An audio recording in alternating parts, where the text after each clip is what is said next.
আসসালামু আলাইকুম। Channel I সংবাদে সবাইকে আমন্ত্রণ জানাচ্ছি। আমি আল আভি জাহান। সংবাদের শুরুতেই জানিয়ে দিচ্ছি ফ্রেশ আটা ময়দা সুজি সংবাদ শিরোনামগুলো। চানখারপুলে 6 জনকে হত্যা মামলায় 8 পুলিশ সদস্যের বিরুদ্ধে অভিযোগ। ট্রাইব্যুনালের আমলে সাবেক ডিএমপি কমিশনার হাবিবুর রহমানের বিরুদ্ধে গ্রেপ্তারি পরোয়ানা। প্রধান উপদেষ্টার সঙ্গে আরো কয়েকটি রাজনৈতিক দলের বৈঠক আজ। সাম্প্রতিক বিভিন্ন ইস্যু নিয়ে আলোচনার সম্ভাবনা। রাজনৈতিক দলগুলোকে পাশ কাটিয়ে সংস্কার টেকসই হবে না মনে করেন বিশিষ্টজনেরা। নাগরিক সমাজের ঐকমত্য ও অংশগ্রহণে কমিশনের তাগিদ। 126তম জন্মবার্ষিকীতে জাতীয় কবি কাজী নজরুল ইসলামের প্রতি শ্রদ্ধা। জুলাই অভ্যুত্থান সহ বিভিন্ন আন্দোলনে কবির লেখা উদ্বুদ্ধ করেছে মন্তব্য। 10মবারের মতো standard chartered channel I agro অ্যাওয়ার্ডের কার্যক্রম শুরু। ছাদ কৃষি সহ 13 ক্যাটাগরিতে দেওয়া হচ্ছে পুরস্কার। এবং দেশে প্রথম প্রকৃতি ও জীবন ফাউন্ডেশনের বামন মাছরাঙ্গার ভিডিও চিত্র ধারণ বন্যপ্রাণী গবেষণায় বড় অর্জন হিসেবে দেখছেন বিশেষজ্ঞরা।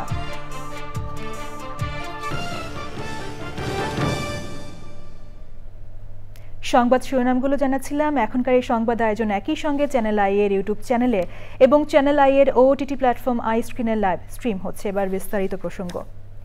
চানখারপুলে 6 জনকে হত্যা মামলায় সাবেক ডিএমপি কমিশনার হাবিবুর রহমান সহ 8 পুলিশ সদস্যের বিরুদ্ধে আন্তর্জাতিক অপরাধ ট্রাইব্যুনালে জমা দেওয়া হয়েছে। অভিযোগ আমলে নিয়ে সাবেক ডিএমপি কমিশনার হাবিবুর রহমানের বিরুদ্ধে গ্রেপ্তারি পরোয়ানা জারি করেছেন ট্রাইব্যুনাল। এর মধ্য দিয়ে বিচারের প্রক্রিয়া শুরু হয়েছে বলে জানিয়েছেন প্রসিকিউটর গাজী এম.এইচ. তামিম। জুলাই আন্দোলনে মানবতা বিরোধী অপরাধে প্রথম কোনো মামলার অভিযোগ জমা দেওয়া হলো। সকালে মামলার 4 আসামিকে ট্রাইব্যুনালে নেওয়া হয়। এর আগে 21শে এপ্রিল মামলার তদন্ত প্রতিবেদন চিফ প্রসিকিউটরের কাছে জমা দেয় তদন্ত সংস্থা।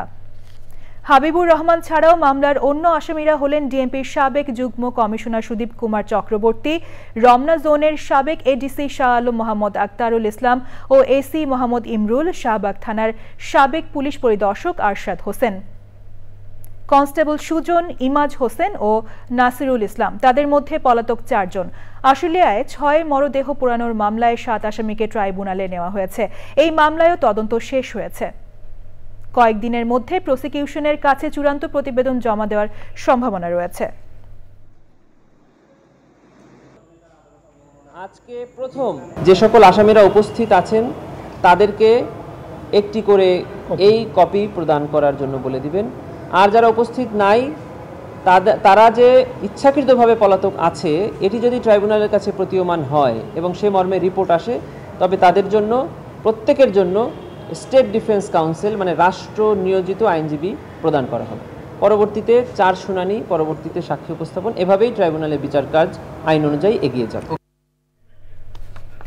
সাম্প্রতিক বিষয় নিয়ে রাজনৈতিক দলগুলোর সাথে আলোচনার ধারাবাহিকতায় আজ বিকেলে আরো কয়েকটি রাজনৈতিক দলের সাথে আলোচনা করবেন অন্তর্বর্তীকালীন সরকারের প্রধান উপদেষ্টা ডক্টর মোহাম্মদ ইউনূস। বিকেল 5টায় প্রধান উপদেষ্টার সরকারি বাসভবন যমুনায় বৈঠক অনুষ্ঠিত হবে। বেশ কয়েকটি রাজনৈতিক দল পৃথক পৃথকভাবে প্রধান উপদেষ্টার সাথে আলোচনা করবেন। শনিবার সন্ধ্যা থেকে গভীর রাত পর্যন্ত বিএনপি, জামায়াত ইসলাম এবং এনসিপির সাথে পৃথকভাবে বৈঠক করেন প্রধান উপদেষ্টা ডক্টর মোহাম্মদ ইউনূস।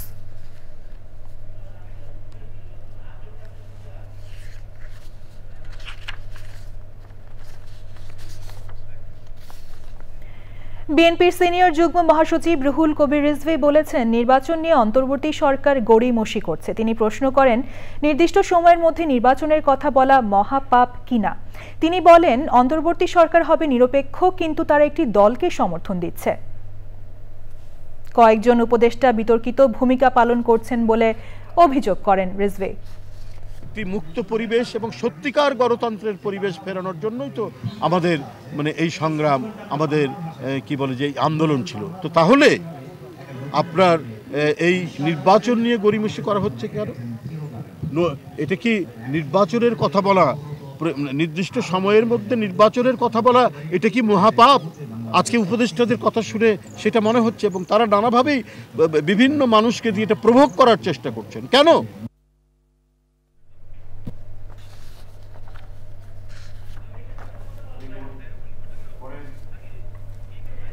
সুশীল সমাজের প্রতিনিধিদের সঙ্গে জাতীয় ঐকমত্য কমিশনের আলোচনা হয়েছে।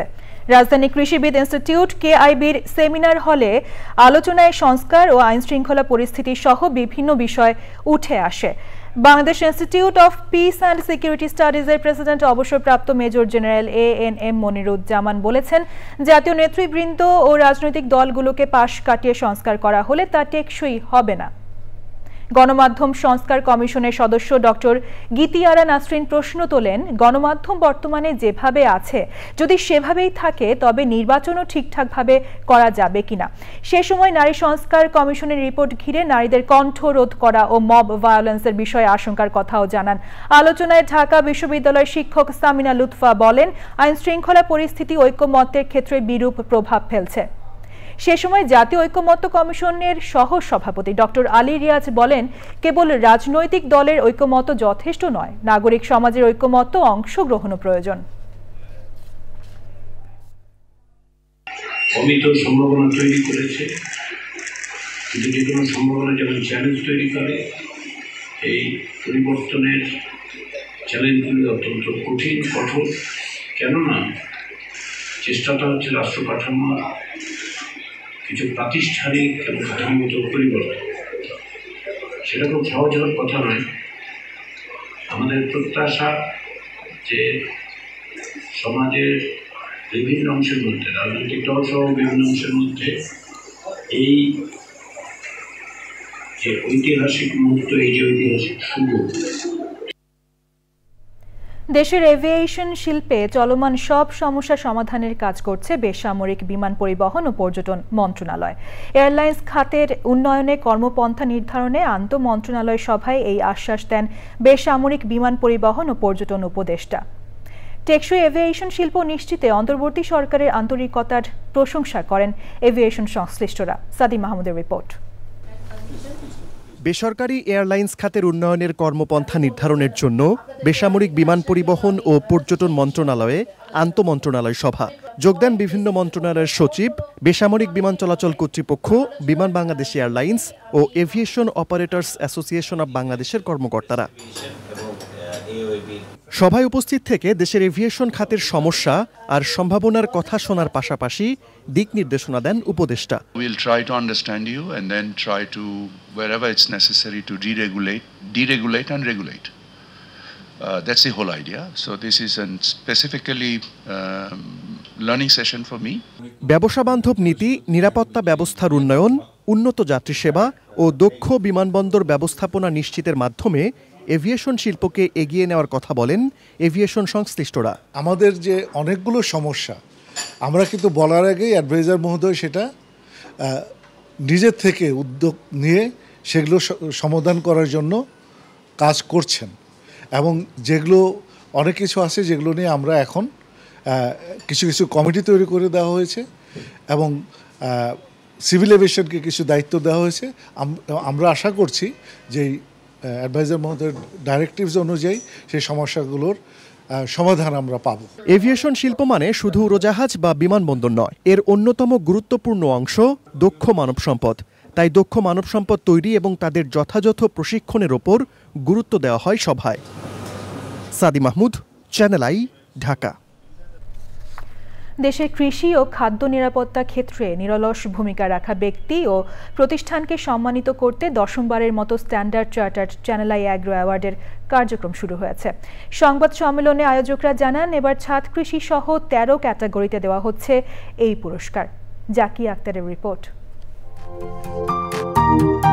কৃষি খাতে স্বপ্নদর্শী উদ্ভাবক ও উদ্যোক্তাদের খুঁজে বের করে তাদের স্বীকৃতি দেওয়ার লক্ষ্যে ২০১৪ সালে শুরু হয় standard charter channel I agro award. কৃষি খাত ও খাদ্য নিরাপত্তায় ভূমিকা রাখায় এ পর্যন্ত ৯টি আসরে মোট ৭৭ জন ব্যক্তি ও প্রতিষ্ঠানকে সম্মাননা দেওয়া হয়েছে। সাফল্যের ধারাবাহিকতায় চলছে ১০ম আসরের প্রস্তুতি। রাজধানীর ইন্টারকন্টিনেন্টালে standard charter channel I agro award ২০২৫-এর সংবাদ সম্মেলন। জানানো হয় অ্যাওয়ার্ডের জন্য আবেদনের সময়সীমা ২৫শে মে থেকে ১৫ই জুলাই পর্যন্ত। এবছর ১৩টি ক্যাটাগরিতে পুরস্কার দেওয়া হবে। এবার নতুন যুক্ত হয়েছে ছাদ কৃষি ক্যাটাগরি। উপকারদের সম্মানিত করায় কার্যক্রমে যুক্ত থাকতে পেরে গর্বের কথা জানিয়েছেন স্ট্যান্ডার্ড চার্টার্ড ব্যাংক। তারা অনেক ভালো কাজ করেছেন, যেটা আমরা খুবই সম্মানিত বোধ করি যে ওনাদের কাজটা আমরা তুলে ধরতে পেরেছি একটা ন্যাশনাল স্টেজে। সো 10th অ্যাওয়ার্ডে আমরা আবারও গত 9 বারের মতো আরও কিছু উল্লেখযোগ্য এবং ইম্প্যাক্টফুল কাজ কৃষিতে আমরা তুলে ধরার চেষ্টা করব। সো এই যে ইম্পর্টেন্ট সেক্টরের সাথে আমাদের যে যোগাযোগ আছে বা আমাদের এখানে যে আমরা চেষ্টা করছি করার জন্য, এটা একটা অত্যন্ত গর্বের ব্যাপার। আমরা সেই খাতে শুধুমাত্র যে এই অ্যাডভার্টটা দিয়ে শেষ করছি সেটা না, আমরা আসলে কৃষিক্ষেত্রে গত 2 বছর যেহেতু ইনফ্লেশনটা বাড়ছিল, ওই ক্ষেত্রে আমরা মনে করছি কৃষি একটা খাদ্যপণ্য একটা অত্যন্ত গুরুত্বপূর্ণ ফসল। সেই জায়গাতে আমাদের কাজ করার জায়গা আছে। আগামীতে নগর কৃষি তৈরি করার উপর তাগিদ দেন কৃষি উন্নয়ন ও গণমাধ্যম ব্যক্তিত্ব শাইখ সিরাজ। গ্রাম ছোট হয়ে আসবে, শহর বড় হবে। স্বাভাবিকভাবেই শহরের এত কোটি কোটি মানুষের জন্য ওই গ্রাম থেকে এত খাদ্য আসবে না। তার মানে নগরে কৃষি হতে হবে, সেই কৃষির ধরনটা পাল্টে যাবে। বাংলাদেশের কৃষিকে এগিয়ে নেওয়া এবং কৃষিতে ইনভেস্টমেন্টের জন্য ওনাদের মতো ব্যাংকদের অনেক বড় দায়িত্ব রয়েছে। আমি বিশ্বাস করি ভবিষ্যতে তারা এই দায়িত্বশীল আচরণ তারা করবে, কারণ বাংলাদেশ কৃষিতে আরো অনেক দূরে, কোনো সন্দেহ নেই, অনেক দূরে হবে। Standard chartered bank channel I যারা ভালো করছে কৃষিতে তাদেরকে তুলে ধরছে, যাকে দেখে আরো 10 জন এগিয়ে আসতে পারে। দেশের কৃষিক্ষেত্রের গুরুত্বপূর্ণ ব্যক্তি ও প্রতিষ্ঠানকে উৎসাহিত করার কার্যক্রম আগামীতে আরও বড় পরিসরে নিয়ে যাওয়ার প্রত্যাশা করেন standard charter channel I agro award সংশ্লিষ্টরা।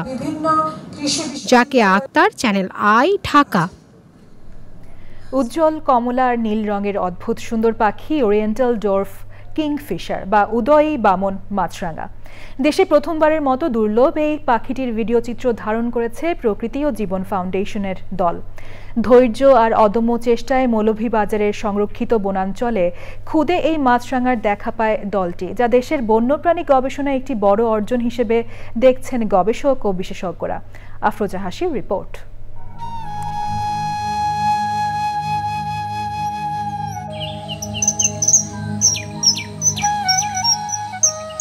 লাল ঠোঁট, গাঢ় লাল চোখ, কমলা হলুদ পেট আর নীলচে কালো পিঠ। প্রকৃতি যেন রূপকথার রং তুলির আঁচড়ে নিখুঁতভাবে এঁকেছে ক্ষুদ্র পাখি উদয়ী বামন মাছরাঙাকে।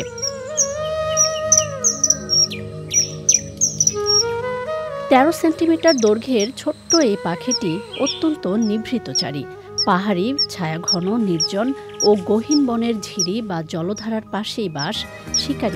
এই মাছরাঙাটি খুঁজে পেয়ে এটি কিন্তু আমাদের যে বিজ্ঞানের যে তথ্য, সেই তথ্য ভাণ্ডারেও কিন্তু একটি বড় সংযোজন করলেন। কারণ আমরা ইতিপূর্বে এর স্টিল ছবি দেখেছি, কিন্তু ভিডিও এর আগে দেখিনি। তো এটি একটি নতুন সংযোজন, সন্দেহ নেই। তো এই পাখিকে সংরক্ষণের জন্য এদের যে আবাসস্থল, আমাদের প্রাকৃতিক মিশ্র চিরসবুজ বন এবং সেই বনে প্রবাহিত যে ছড়াগুলো, সেইগুলো সংরক্ষণ করতে হবে। এর আবাসস্থল যদি ঠিক থাকে তাহলে কিন্তু এই পাখিটি প্রতি বছরই আমাদের এই বনাঞ্চলে আসবে এবং সফলভাবে প্রজনন করে আবার ফিরে যাবে। এই ভিডিও চিত্র শুধু পাখি প্রেমীদেরই নয়, জীববৈচিত্র্য গবেষকদেরও অনুপ্রাণিত করবে।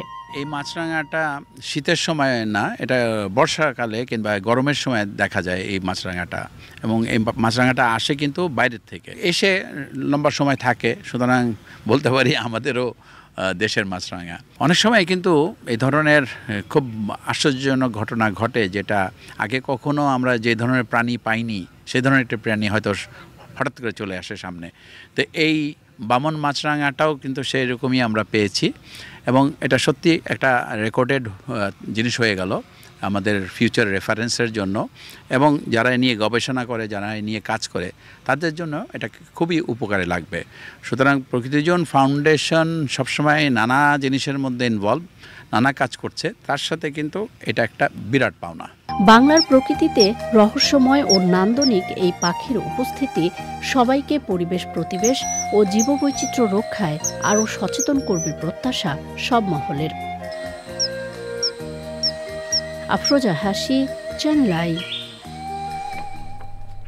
সংবাদের এ পর্যায়ে নিচ্ছে বিরতি। বিরতির পর আরও যা থাকছে।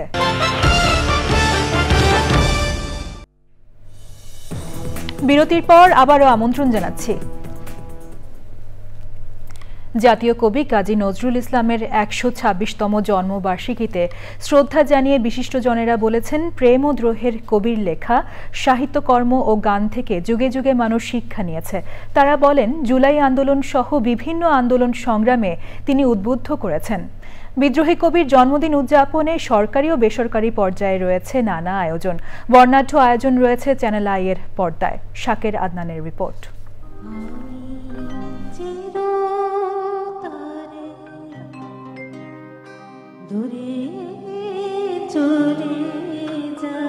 জাতীয় কবির অনন্য সাহিত্যকর্ম ও গান মানুষকে আন্দোলিত করে আসছে যুগ যুগ ধরে। শৃঙ্খল মুক্ত হওয়ার জন্য সবসময়ই প্রেরণার উৎস তিনি। জাতীয় কবির ১২৬তম জন্মবার্ষিকীতে সকালে ঢাকা বিশ্ববিদ্যালয়ে তার সমাধিতে শ্রদ্ধা জানান রাজনৈতিক দলের নেতাকর্মী, ঢাকা বিশ্ববিদ্যালয়ের উপাচার্য, বিভিন্ন সামাজিক সাংস্কৃতিক সংগঠন ও কবি পরিবারের সদস্যরা। নজরুলের শিক্ষা তাই সার্বজনীন এবং চিরন্তন। আমরা তার বিদেহী আত্মার মাগফেরাত কামনা করি ঢাকা বিশ্ববিদ্যালয় পরিবারের তরফ থেকে। তিনি তো আমাদেরকে দিয়েছেন গাহি সাম্যের গান, মানুষের চেয়ে বড় কিছু নাই, নয় কিছু মহিয়ান। মানুষকে বড় করে দেখেছেন এবং সমাজের যত অত্যাচার অবিচারের বিরুদ্ধে তার লেখনী নিয়ে তিনি কাজ করেছিলেন এবং স্বদেশী আন্দোলনকারীরা তার কণ্ঠে কণ্ঠ মিলিয়ে পরাধীনতার শৃঙ্খল ভেঙেছিলেন। সকল অঙ্গীকার এবং সংগ্রামকে এগিয়ে নেওয়ার জন্য নজরুলের গান, কবিতা, লেখা, প্রবন্ধ আমাদেরকে উদ্বুদ্ধ করে যাবে, আজীবন উদ্বুদ্ধ করে যাবে। পৃথিবীতে যতদিন অন্যায় অবিচার থাকবে।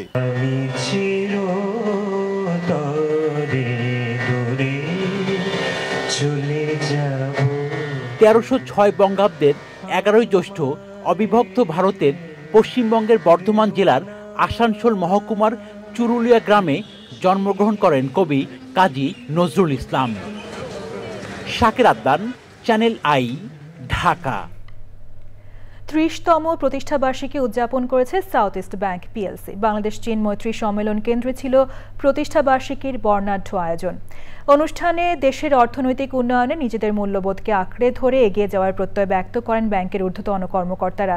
সে সময় ছিলেন বাংলাদেশ সরকারের অর্থ মন্ত্রণালয়ের আর্থিক প্রতিষ্ঠান বিভাগের সচিব নাজমা মোবারেক, বাংলাদেশ ব্যাংকের deputy governor Mohammad Zakir Hossain Chowdhury, south east ব্যাংকের chairman M A. Kashem, vice chairperson Mrs Rehana Rahman, ব্যবস্থাপনা পরিচালক আবিদুর রহমান চৌধুরী ও অন্যরা।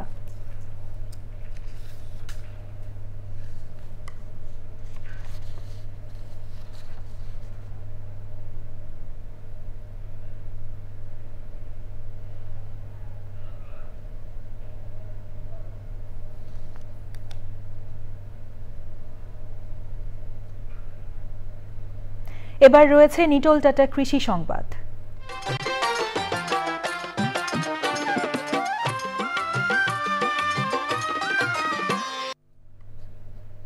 সাতক্ষীরার কালীগঞ্জ উপজেলায় জি9 কলা চাষে ব্যাপক সম্ভাবনা সৃষ্টি হয়েছে।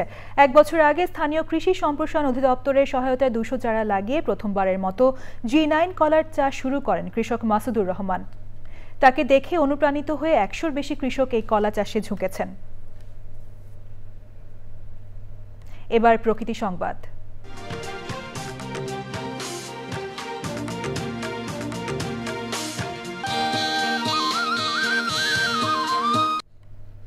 তিস্তার ভাঙনে নিঃস্ব হচ্ছেন রংপুরের অনেক মানুষ। এরই মধ্যে বসত ভিটা সহ 50 একর ফসলি জমি নদীগর্ভে বিলীন হয়েছে।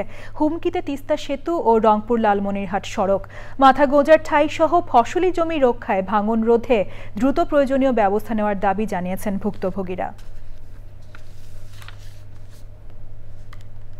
সবশেষে ফ্রেশ আটা ময়দা সুজি সংবাদ শিরোনামগুলো জানিয়ে দিচ্ছি আরও একবার। চানখারপুলে 6 জনকে হত্যা মামলায় 8 পুলিশ সদস্যের বিরুদ্ধে অভিযোগ। ট্রাইব্যুনালের আমলে সাবেক ডিএমপি কমিশনার হাবিবুর রহমানের বিরুদ্ধে গ্রেপ্তারি পরোয়ানা। প্রধান উপদেষ্টার সঙ্গে আরও কয়েকটি রাজনৈতিক দলের বৈঠক আজ। সাম্প্রতিক বিভিন্ন ইস্যু নিয়ে আলোচনার সম্ভাবনা। রাজনৈতিক দলগুলোকে পাশ কাটিয়ে সংস্কার টেকসই হবে না মনে করেন বিশিষ্টজনেরা। নাগরিক সমাজের ঐকমত্য ও অংশগ্রহণে কমিশনের তাগিদ। 126তম জন্মবার্ষিকীতে জাতীয় কবি কাজী নজরুল ইসলামের প্রতি শ্রদ্ধা। জুলাই অভ্যুত্থান সহ বিভিন্ন আন্দোলনে কবির লেখা উদ্বুদ্ধ করেছে মন্তব্য। দশমবারের মতো standard charter channel I agro অ্যাওয়ার্ডের কার্যক্রম শুরু। ছাদ কৃষি সহ 13 ক্যাটাগরিতে দেওয়া হচ্ছে পুরস্কার। এবং দেশে প্রথম প্রকৃতি ও জীবন ফাউন্ডেশনের বামন মাছরাঙ্গার ভিডিও চিত্র ধারণ। বন্যপ্রাণী গবেষণায় বড় অর্জন হিসেবে দেখছেন বিশেষজ্ঞরা।